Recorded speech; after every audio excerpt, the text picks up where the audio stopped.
Bonjour à toutes et à tous, soyez les bienvenus à l'Université virtuelle africaine de développement. Aujourd'hui, nous allons parler des différentes méthodes pédagogiques. En effet, comme vous le savez, l'Université virtuelle africaine de développement développe essentiellement quatre thèmes. Un, le thème de l'éducation. Deux, le thème de l'entrepreneuriat afin de mettre en application les connaissances apprises lors de l'éducation. 3. Le développement personnel afin de former des gens ayant une formation complète qui sont autonomes, utiles pour eux, utiles pour leur environnement, utiles pour la société et même pour l'univers. Et enfin, la politique qui est le dernier point sur lequel nous faisons des communications. Car dans la vie, tout est politique. Donc, pour ce qui est des méthodes pédagogiques, on va commencer tout naturellement par la définition pour dire que lorsqu'on parle de méthode pédagogique, il s'agit de la démarche à suivre pour atteindre un objectif éducationnel. Et comme vous le savez, pour atteindre un objectif éducationnel, il y a trois éléments fondamentaux et on devrait avoir une certaine cohérence. Il faudrait qu'on sente qu'il y a un fil conducteur entre ces trois éléments. Il s'agit, un, des objectifs pédagogiques que j'appelle deux fois les objectifs éducationnels, deux, les activités pédagogiques, autrement dit les travaux qu'on va développer pendant la formation, et enfin trois, l'évaluation pédagogique, autrement dit la notation s'il faut simplifier. Mais au-delà de ces trois éléments, il y a d'autres éléments et deux fois qui sont aussi très importants et dont nous ne devrons pas perdre de vue. Il s'agit, un, du besoin de formation. Il est très important de connaître les besoins de formation des apprenants. Deux, les outils pédagogiques. Et trois, l'environnement pédagogique. Autrement dit, le cadre dans lequel se fera la formation. J'aimerais dire un mot sur les objectifs pédagogiques pour dire que c'est très important. En effet, sans objectif pédagogique, il n'y a pas réellement de résultat de la formation. Donc, il est très important que les apprenants sachent quel est l'objectif pédagogique. Je vais donner quelques exemples d'objectifs pédagogiques. Par exemple, on peut dire que à la fin de la formation, les apprenants doivent être à même de définir les différents types d'études en épidémiologie lorsqu'il s'agit d'une formation en météorologie de la recherche. Je peux donner un deuxième exemple en disant que à la fin de la formation, les apprenants doivent être à même de définir les différentes méthodes d'échantillonnage. Donc là, nous voyons que l'objectif visé, c'est l'acquisition de connaissances. C'est le savoir qui est visé. Je peux donner un deuxième exemple d'objectif éducatif, à savoir, à la fin de la formation, l'apprenant doit être à même d'identifier les quatre espèces plasmodiales. Je peux donner un autre aussi en disant qu'à la fin de la formation, l'apprenant doit être à même d'identifier les anophèles, les aedes et les culex. Donc là, nous voyons bien que l'objectif de la formation, c'est l'acquisition de compétences. C'est avoir un savoir-faire. Je peux donner un troisième type d'exemple. On peut dire qu'à la fin de la formation, l'apprenant doit être capable de communiquer. À l'issue de la formation, l'apprenant doit être à même de se montrer empathique. À la fin de la formation, l'apprenant doit être à même ou doit être capable de conseiller. Donc à ce niveau, nous voyons bien que c'est le savoir-être, autrement dit le comportement qui est visé. Donc cela m'amène à parler de la taxonomie de Léon Blum, qui permet de choisir les verbes selon que lors de la formation, vous visez la transmission soit d'un savoir, un savoir-faire ou un savoir-être. Par exemple, les verbes utilisés pour l'acquisition d'un savoir, c'est par exemple définir, c'est par exemple décrire, c'est par exemple classer. Pour le savoir-faire, c'est par exemple calculer, c'est par exemple mesurer. Pour le savoir-être, c'est par exemple conseiller, évaluer. Donc, il faudrait dire aussi que dans la taxonomie de Léon Blum, au-delà de la classification des verbes selon que ce soit pour un but de transmission de savoir, de savoir-faire ou de savoir-être, il y a aussi des niveaux de formation. En effet, Léon Blum fait l'hypothèse selon laquelle les habiletés, la dextérité peut être mesurée sur un continuum en allant du plus simple au plus compliqué. C'est ainsi que la taxonomie de Léon Blum fait une hiérarchisation des objectifs éducationnels en 6 niveaux selon l'habilité. Le premier niveau, le plus bas, c'est la connaissance. Le deuxième niveau, après la connaissance, c'est la compréhension. Ça veut dire que dans un premier instant, si par exemple j'aimerais dire, on veut faire une formation sur la rédaction d'un article scientifique, le niveau élémentaire, c'est de connaître qu'est-ce qu'un article scientifique.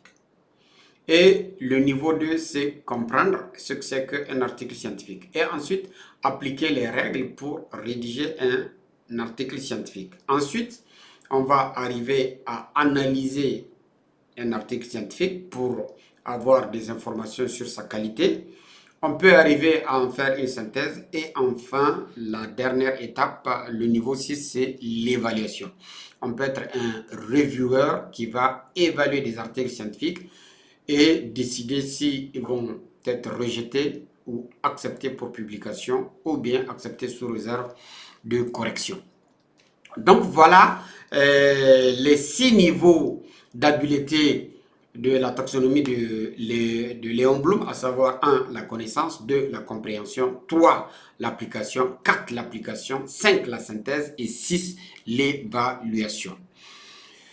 Donc, je vous recommande de faire une petite recherche sur Internet grâce avec votre smartphone pour écrire la taxonomie de Léon Blum, ce qui vous permettra d'avoir la liste des verbes qui sont utilisés lorsque l'objectif de la formation c'est la transmission d'un savoir, lorsqu'il s'agit d'une activité pour la transmission d'un savoir-faire ou d'une activité pour la transmission d'un savoir-être.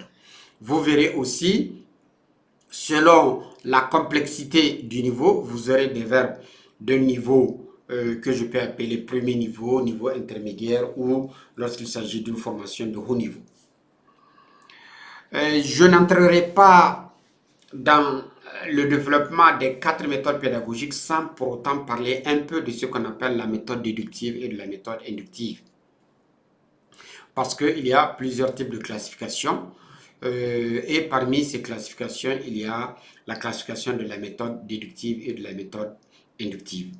La méthode déductive, c'est la méthode qui utilise la taxonomie de Bloom en allant de la base au sommet, en allant de la connaissance à la compréhension, à l'application, à l'évaluation et à la création, autrement dit le 6e niveau.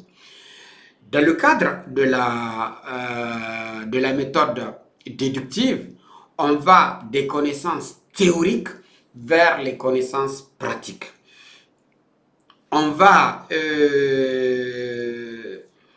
du concept, on va de la connaissance fondamentale, des basiques, des fondamentaux, pour aller vers l'innovation. Eh bien, s'il faut donner un exemple, par exemple, si j'aimerais faire la PCR, dans le cadre de la méthode déductive, on va faire le cours de la PCR en théorie d'abord. Et ensuite, on va faire le cours de la PCR en pratique après. S'il s'agit par exemple de parler d'un cours sur par exemple Zotero, on va faire d'abord le cours de Zotero en théorie et ensuite on va faire la pratique du cours de Zotero. Donc, s'il faut faire une critique de la méthode déductive, c'est que c'est une méthode qui développe surtout de la théorie. C'est une méthode qui est relativement longue pour arriver à la capacité d'innover, à la capacité de créer.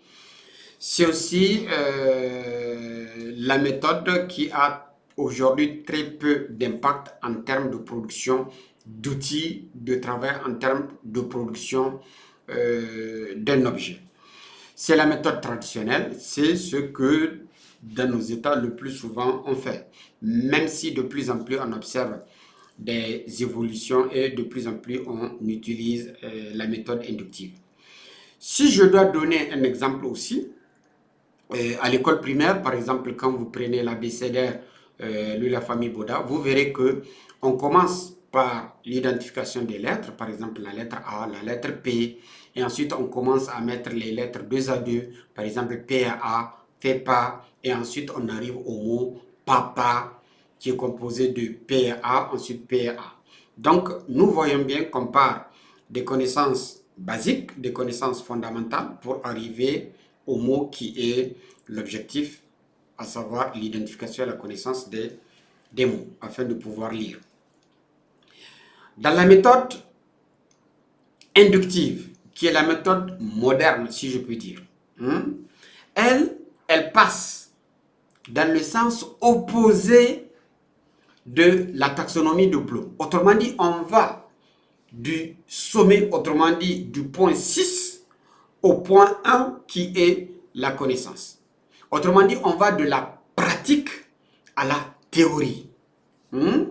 C'est ainsi que lorsque j'aimerais faire la PCR, peut-être qu'on va faire d'abord la PCR d'un point de vue pratique, connaître tous les différents éléments rentrant dans la composition d'une PCR, connaître qu'est-ce qu'un programme PCR, la réaliser et enfin venir pour conceptualiser la PCR et comprendre ce que c'est qu'un primer, ce que c'est que la molécule d'ADN, ce que c'est que les liaisons doubles de la molécule d'ADN. Si je dois faire le cours sur Zotero, je vais passer par l'exemple pratique avant de revenir pour faire le cours théorique. Et au niveau élémentaire, par exemple, pour faire découvrir à l'enfant l'exemple du mot papa, eh bien, je ne vais pas commencer par les lettres élémentaires A, P, PA. Non, je vais commencer par papa directement, qui est le produit final. Et ensuite, je dis papa, il est composé de PA. Donc, ça fait papa. Et ensuite, pa est composé de la lettre P et de la lettre A. Donc, ce qui fait qu'on part de la pratique et puis on revient vers la théorie. Donc, cette méthode qui est la méthode inductive, il faut dire que c'est une méthode qui permet surtout dans le cadre de l'obtention des résultats. Parce qu'aujourd'hui, nous sommes surtout focalisés au focus résultat. Nous voulons avoir des entreprises, nous voulons avoir des unités industrielles, nous voulons que nos jeunes produisent. Ce n'est plus le moment où vous allez obtenir des sachants qui peuvent vous faire un cours théorique pendant 2 heures du temps. Je me rappelle du président Sékou Touré, Mohamed Sékou Touré. Non, aujourd'hui, on veut résoudre des problèmes. On veut que les jeunes puissent produire. Donc, on peut dire que la méthode inductive, elle a beaucoup plus d'impact, elle est rapide et elle conduit à des résultats qui sont concrets. Par opposition à la méthode déductive qui, elle va former surtout des gens qui ont une capacité théorique d'argumentation et de tenir des discours pendant des longues périodes. Ceci étant, je reviens pour parler des 4 méthodes pédagogiques, à savoir 1. La méthode affirmative, 2. La méthode interrogative, 3. La méthode démonstrative et 4. La méthode active. Voilà les 4 principales méthodes pédagogiques. À présent, je vais prendre chacune, l'une après l'autre, et je vais l'expliquer. La méthode affirmative, elle est aussi appelée la méthode expositive ou la méthode transmissive. Elle est appelée aussi la méthode frontale. Et dans la méthode affirmative, on va observer des cours tels que les cours magistraux, on va observer des exposés, on va observer des conférences. Donc dans la méthode affirmative, le formateur est l'expert, celui qui est le détenteur du savoir et qui le transmet aux apprenants. Donc c'est une méthode descendante du maître vers l'apprenant. Elle est destinée surtout pour les cours théoriques ou bien pour les techniques d'animation. S'il y a un inconvénient dans le cadre de la méthode affirmative, c'est que les apprenants, ils ne sont pas très actifs, ils sont passifs. Tout au plus, ils prennent des notes ou bien ils écrivent leurs cours. Donc, ce qui fait que les apprenants ne contribuent pas ou ils contribuent peu à la réalisation du cours. La deuxième méthode, c'est la méthode interrogative. Quant à elle, elle est beaucoup plus interactive. C'est l'exemple, par exemple, des jeux de questions-réponses, et ce de façon progressive afin de constituer le cours destiné aux élèves. Et c'est ainsi qu'on va solliciter les apprenants via des questions. Et là, je vais m'appesantir un peu sur les questions pour que les uns et les autres comprennent qu'il y a 2 types de questions et chaque question a un rôle bien spécifique. C'est ainsi qu'il y a les questions fermées et les questions ouvertes. Une question fermée, elle évalue la connaissance acquise de façon très précise. Donc, une question fermée elle, apprécie la performance ou le progrès d'un apprenant. Supposons que vous avez fait un cours aujourd'hui et demain, vous posez des questions en disant par exemple quelle est la définition d'une étude transversale. Dans ce cas, cette question qui est une question fermée, elle permet d'évaluer si l'apprenant a bien compris et a bien maîtrisé la définition de ce que c'est qu'une étude transversale. Par contre, il y a des questions qu'on appelle des questions ouvertes. Quant à elles, elles permettent la réflexion, elles permettent la créativité, elles permettent l'expression personnelle de l'apprenant. Donc, ce qui fait qu'elle va solliciter beaucoup plus d'efforts intellectuels pour avoir une opinion propre. Dans la méthode interrogative, donc je reviens à mon cours, il faut dire que le cours est beaucoup plus dynamique. On crée une dynamique de groupe. Les apprenants construisent leur cours eux-mêmes en passant par des étapes de discussion et d'interaction. Donc, ce qui favorise l'autonomisation de l'apprenant, ce qui favorise l'esprit critique, ce qui favorise l'engagement de l'apprenant au cours. Et je pense que c'est une méthode, s'il faut la comparer à la méthode affirmative, qui est plus actuelle et qui permet d'avoir beaucoup plus d'impact. La troisième méthode, c'est ce qu'on appelle la méthode démonstrative. Dans ce cas, l'enseignant va montrer une technique. Cette méthode, elle est utilisée surtout dans la réalisation des travaux pratiques ou dans la réalisation des travaux dirigés ou dans une démonstration quelconque. Par exemple, un acte chirurgical. Il s'agit de la transmission d'un geste technique ou d'un savoir-faire. Et je pense que je donnais l'exemple de la PCR, ou bien je peux donner un deuxième exemple, comment confectionner une goutte épaisse et un frottis mince. Dans ce cas, le formateur va passer par la pratique, il va montrer aux étudiants comment se fait la PCR. Vous mettez les différents composants, à savoir les primers, les catalyseurs, le chlorure de magnésium, vous allez mettre les DNTP, vous allez mettre l'attaque polymérase, vous allez mettre l'eau et vous allez mettre votre ADN. Et puis, vous mettez votre tube dans le thermocycleur et le mettre à jour sur le programme. Eh bien, une fois que je passe par la pratique, donc maintenant, c'est aux apprenants de passer pour faire cela. Si je donne un exemple, celui de la confection d'une goutte, je dirais que je prends 2 microlitres de sang, je mets sur une tube, sur une lame autant pour moi. Je prends une deuxième lame, je dépose à 45 degrés. Une fois que le sang s'est étalé, eh bien, j'étale le sang. Dans ce cas, les apprenants voient. Après cela, on va donner la possibilité aux apprenants de reproduire la technique. Tout naturellement, il y a un protocole ou bien il y a un tutoriel permettant à l'apprenant de comprendre de quoi il s'agit. Et à la fin, on va vérifier, autrement dit, le formateur va vérifier.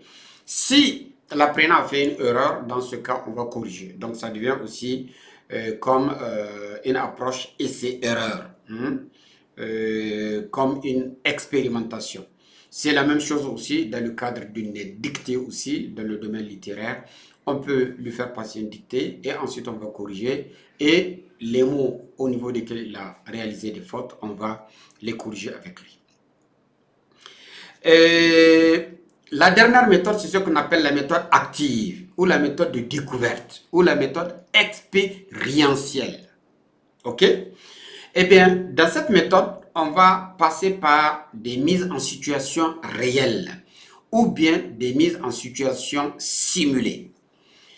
Dans la méthode active, on peut passer par des approches telles que des jeux de rôle. Supposons qu'on veut apprendre à une équipe des techniques de secourisme. Eh bien, on va passer par un jeu de rôle en disant que toi, tu vas jouer le rôle de l'accidenté et toi, tu vas jouer le rôle de celui qui va le secourir. Dans le domaine médical, puisqu'on a beaucoup de collaborateurs, on peut dire, toi, tu vas jouer le rôle du malade, lui, il va jouer le rôle du médecin soignant et on va voir comment est-ce que vous allez intervenir.